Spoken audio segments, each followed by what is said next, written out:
Really proud of our football team this past Saturday, defeating a really, really good Arkansas State team. And I thought our kids continued to progress. Again, I think that's our third conference win in a row. And our kids really, I thought played with a lot of energy and passion throughout the entire game. I thought defensively, I thought even though we gave up some yards between the 35s most of the night, when they got into red zone, we played outstanding defense. I think getting 5 out of 6 red zone stops where they came up scoreless. And then defensively, we also scoring with DeBoris Lee scoring a touchdown. Then we had the goal line stand at the 1 foot line that gave their offense the ball, and our offense promptly just did a phenomenal job of taking it 99 and what I call a half yards for a touchdown that really, to me, set the tone for the rest of the game. So I thought that was 2 huge parts of the game, the stop and then the big drive. I just thought a lot of guys stepped up. I thought Jamarcus Bradley, it was great to see him, considering Michael Jacquette did not play. We decided not to play him. Probably could have tried to go, but wouldn't have been effective in that type of game where all you were seeing was tight man coverage.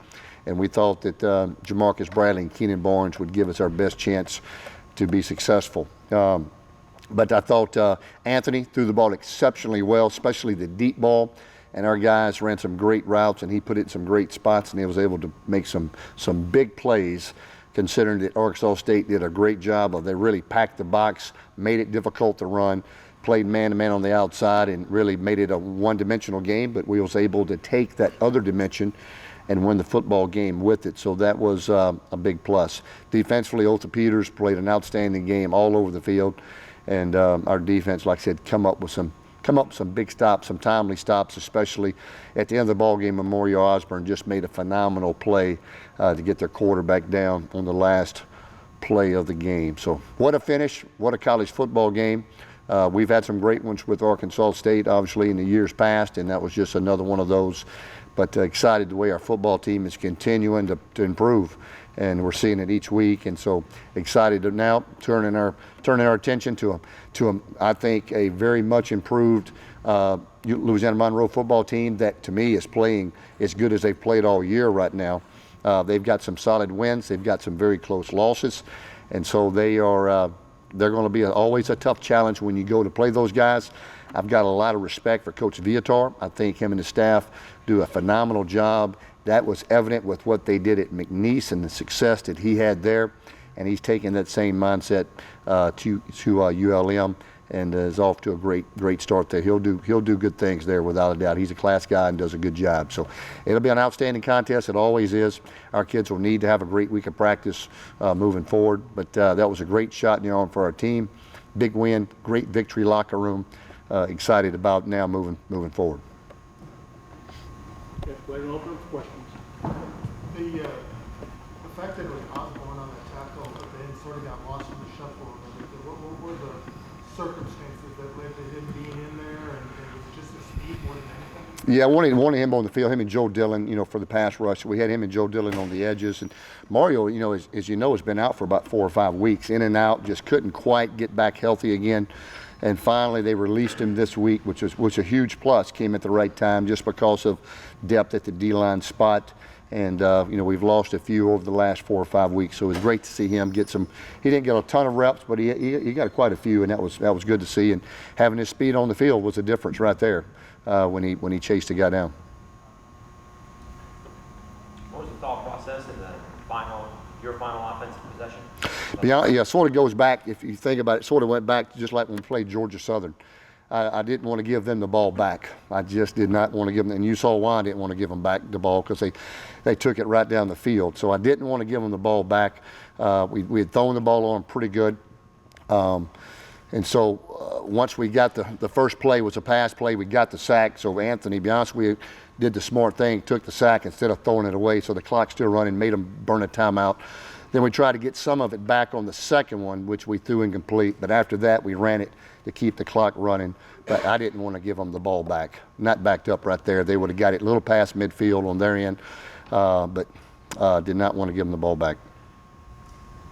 Do you feel that Anthony has been making some steps forward to get to that point where he was this week? What have you seen in his You know, he's gotten better each week, and the thing that I think you can see now with Anthony, that continuity and timing with the wideouts is really it's gotten there, and that's what we wish we'd have seen early in the season.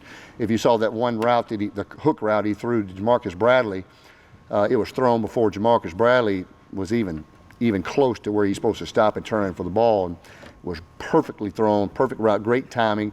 And then with the timing on the other routes, he's really working well with the receivers now, and that's because now, you know, they've been throwing with each other for the last, some odd, probably 14, 15 weeks. And so it's starting to really show what could have been early in the year when they had not had any symmetry among any of those guys. How is ULM going to look? Is ULM going to look any different than they have in the past? They are defensively. They're different, even though they're better. But you know, in the past they've been a 3-3 stacked football team, all man coverage. But they're different defensively, very sound defensively. I think they're well coached. To be honest with you, I think they're doing a good job. So it'll be a great challenge, especially having to go up to their place. Is the way that they kind of turn toward the run, it seems, in the latter half of the season, the biggest thing behind the improvement in the film? Yeah, they're running the ball successfully and doing a really good job. They've got a good back. Their offensive line's doing a good job, and I think that's had a lot to do with their success in the way they've improved, because they're putting together drives now, and they're having success in the run game. After having just played Arkansas State, after having played McGee State early in the season, UL Monroe Saturday, without hedging, who is your program's biggest rival?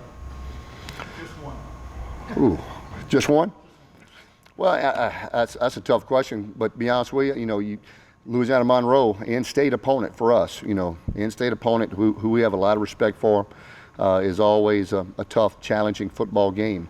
But we have other people we like competing against also, whether it's Arkansas State, whether it's Tulane. So hard to give you just one. Hey, Coach, the run game struggled obviously against Arkansas State. How do you get Eli going finally? Well, one is, I got to give Arkansas State credit. Their interior guys, they were really, really, really good players. And I thought they did a really nice job getting after us. But also, not only did they have some really good interior guys, they had everybody else just sitting on top of the box. And that's why instead of handing Eli the ball right in the middle of all that, we flexed him out, got him one-on-one because their linebackers were running out with him. That was a great matchup. We had 2 big home runs with that. So got to give George a lot of credit for trying to find other ways to get Eli the ball since they were taking away the run game. The run game was just non-existent. But there's just too many people to block. They did a good job. You said Oza had a fantastic game. It seems to be that he's been consistent all year long. In your eyes as a coach, what has made him so good for your defense? Well, his work ethic, and he's an intense football player.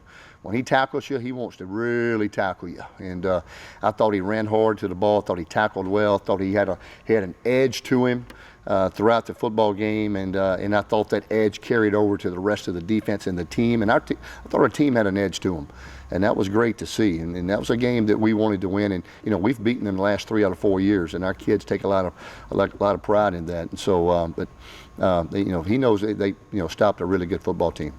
Did you see the last play, or did you think the quarterback got in and then for some reason they said touchdown? No, here's how that last play went down from my point of view.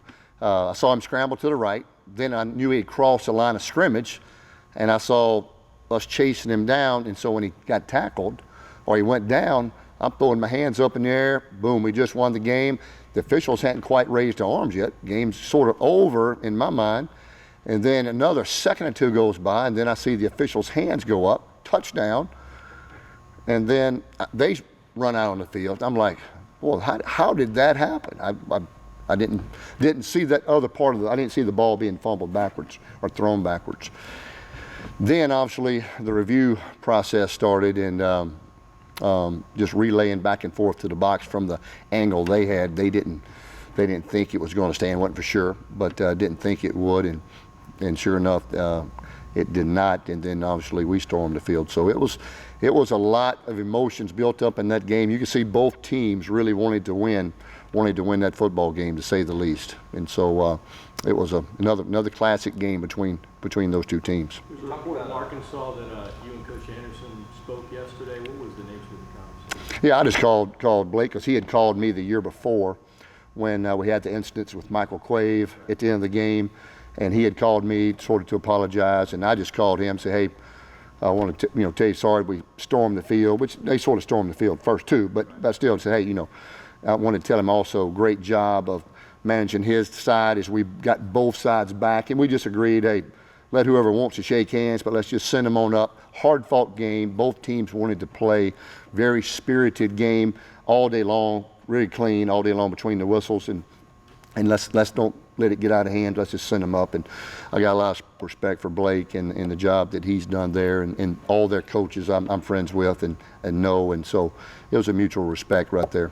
He reportedly said that you had said you were embarrassed by what happened. What about it embarrassed you? Not embarrassed. Just told him I just hated we took the field as fast as we did before the game was over, and told him we were excited to win the football game. Been a long, tough season, but not embarrassed. Just disappointed we didn't get them back any sooner. But our guys it was just complete release of energy that had just been bottled up in these guys, and they finally won a big time game. And for a few moments, it looked like it might have gotten taken away from them. And so with the replay, and so when it finally came up that, hey man, the Cajuns win at home, they was just a release of energy, myself included, with everything. And so, but our guys, they held their own. They ran out on the field. Sort of, they ran out first when they thought they had won, but that was just, last play of the game. When it's last play of the game, normally you leave the sideline anyway. We just left it a little too fast, stayed out there a little too long. But it was a great win for our kids. But it was nothing bad that happened out there. We just ran out on the field and ran out there a little too quick before the game was officially over. How much easier is it for you this week to get these guys to practice with something out of the line? I don't think it's going to be very hard. I think even though that was a real big emotional win, they still know that it's a playoff mentality. You've got to continue to win to continue to play. There is no other options. And so for us, we've got to keep bringing that same mentality we brought last week. We went into this game very hungry, very angry, very, with a chip on our shoulder, wanting to find a way to win the game. And our kids did everything they could to win it. To be honest with you, our kids left everything on the field throughout that game. You can confirm that Gabe just left the team, and Yep. what was the reasoning? Yeah, Gabe Fuselier informed us yesterday that he is going to pursue other opportunities to play at other places, maybe where he can get some more playing time or more opportunities. And so we want to wish Gabe well. Gabe has been an outstanding teammate for the last 3 years, and he's a good person, got a good family, and so we only wish Gabe only the best in his future endeavors wherever he decides to play. How proud are you of this team? A month ago, a bowl game seemed kind of like a long shot. Now you guys are one game away from gaining eligibility. What was your first question? Just how proud are you of this team? Yeah, very, very. Just for the fact that they've sort of, battled. We started off 2-1, but then really didn't play well for some games and struggled. But then we started to overcome. We sort of up and down most of the year, but now in the last 4 weeks, we've really started to take shape. And these young kids, they aren't freshmen anymore. Jamarcus Bradley and Mike Jaquette and Demarion Mitchell, Robert Hunt, Ford, all those guys are not freshmen anymore. And so we're playing sort of like sophomores. And so now we got a lot of games under their belt, and all those young kids have grown up a little bit. And I think that's paying big dividends, along with the offense, how it's evolved with our quarterback and receivers starting to come together a little bit. And I think that's had a lot to do with it also. So a lot of factors, but really proud of the way they're coming on here late in the season. Really proud of their work. You said this team left it all on the line this past week. Are you at all worried about how much the guys have left as it related to playoff mentality last week? Yeah, I've been there in playoff series back when in Division II. You have to win 5 games to win a championship or to get to that goal. And for us, obviously, 2 weeks ago, that goal was 2 games. And so I've been in this situation for 5 weeks in a row, and it is a long process, and you've got to stay the course and you've got to continue to work and know that goal is there if you do the right things and you continue to work. And so, you know, it's always a challenge, especially when you play good teams. And so we're excited about this chance to go up and have that opportunity. So we will have to play awfully well. The message seems like it's been hitting home the last couple of weeks, and I know that you guys usually need some leaders to help that message get to the message to the players.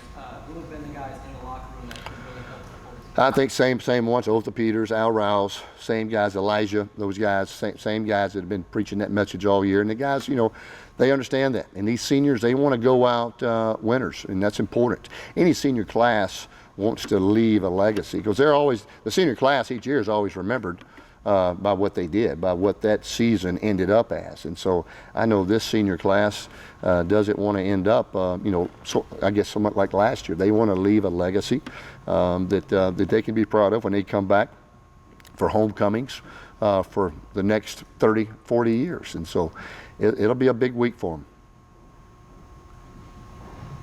All right? All right. Thanks, guys. Appreciate it.